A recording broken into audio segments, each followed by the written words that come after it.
प्यारे बच्चों नमस्कार। आज की कहानी है फूटा गधा। बहुत समय पहले की बात है। एक किसान के पास दो घड़े थे,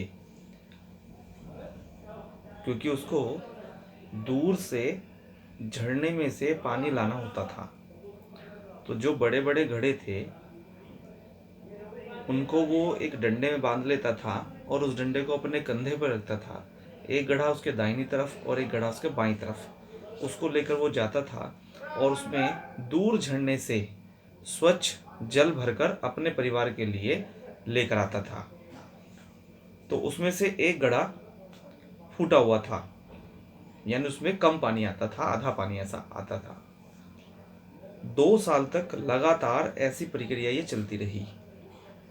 अब जो सही वाला गधा था वो फूटे वाले घड़े को हर बार ये कहता था कि देख, मैं जितना पानी झरने में से भरता हूँ उतना ही पानी अपने मालिक के लिए पूरा घर पर लाकर छोड़ता हूँ, लेकिन तू देख, जितना पानी झरने से तेरे अंदर भरा जाता है घर में आते आते वो पानी आधा हो जाता है।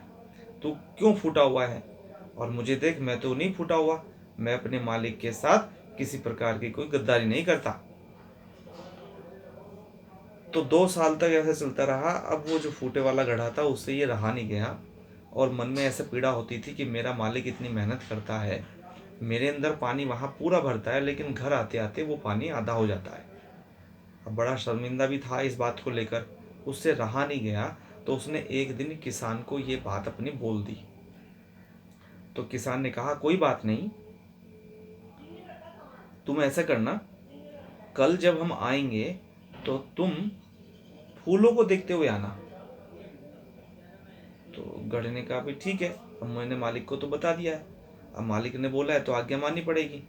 तो कल किसान वो जो पानी लेने के लिए गया तो वापस जैसे आने लगा तो जितने भी रंग बिरंगे फूल थे वो उनको देखता हुआ आ रहा था।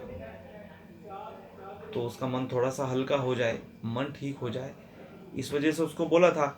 लेकिन घर पर जैसे ही वो पहुंचा और उसने अपने पानी को देखा, वो पानी आधा हो गया, फिर वो उदास हो गया और फिर वो किसान से क्षमा याचना करने लगा, माफ़ी मांगने लगा और बड़ा दुख व्यक्त करने लगा।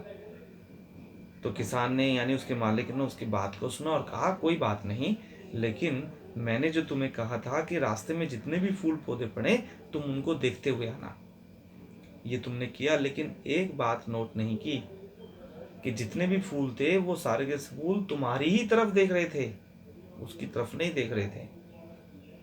तो उस घड़े को बड़ा आश्चर्य हुआ। फिर किसान ने बताया कि मैं ये बातें जानता हूँ कि तुम फूटे हुए हो, मुझे पता है, लेकिन फिर भी मैं तुम्हारे अंदर पानी भरकर लेकर आता हूँ, लेकिन इसका मैंने शुद्ध उपयोग किया। जिस रास्ते से मैं जाता हूँ उस रास्ते पर मैंने रंग बिरंगे फूलों के बीजों को बो दिया था, और जैसे ही मैं झरने पे से पानी लेकर घर तक आता हूँ तो इस बीच में तुम थोड़ा थोड़ा सा पानी उन सब पर ऊपर डालते हुए आते थे। उससे वो सारे सारे फूल अंकुरित हो गए और रंग बिरंगे फूलों से वो रास्ता इतना सुंदर हो गया, बहुत ही सुंदर हो गया। और तुम्हारी ही वजह से है कि मैं उन सुंदर फूलों को तोड़कर भगवान को भी चढ़ाता हूँ और उन फूलों को ही तोड़कर मैं अपने घर को भी सजाता हूँ।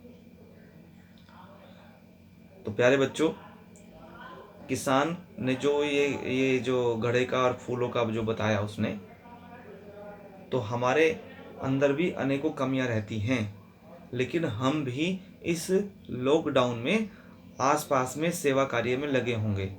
कहीं घर पर हम मास्क बना रहे होंगे, कहीं घर पर हम खाना बनाकर अड़ोस पड़ोस में भी दे रहे होंगे। तो ये जो सेवा कार्य है ये हम सब कर रहे होंगे और ये हमें करना भी चाहिए। हमारे अंदर हो सकता है कमी हो, लेकिन हमारे अंदर इतनी सारी अच्छाइयाँ हैं कि हम खुद भी नहीं जानते, लेकिन हमारे अध्यापक, टीचर्स, हमारे माता पिता सब जानते हैं। तो हम अपनी अच्छाई को भी बनाकर रखें और इस लॉकडाउन में जो गरीब है, असहाय हैं, जिनको मार्क्स नहीं मिल पा रहा है, उनको भी हम प्रदान करें, सेवा करें। इस कहानी से हमें ये सीख मिलती है। आज के लिए आपको नमस्ते।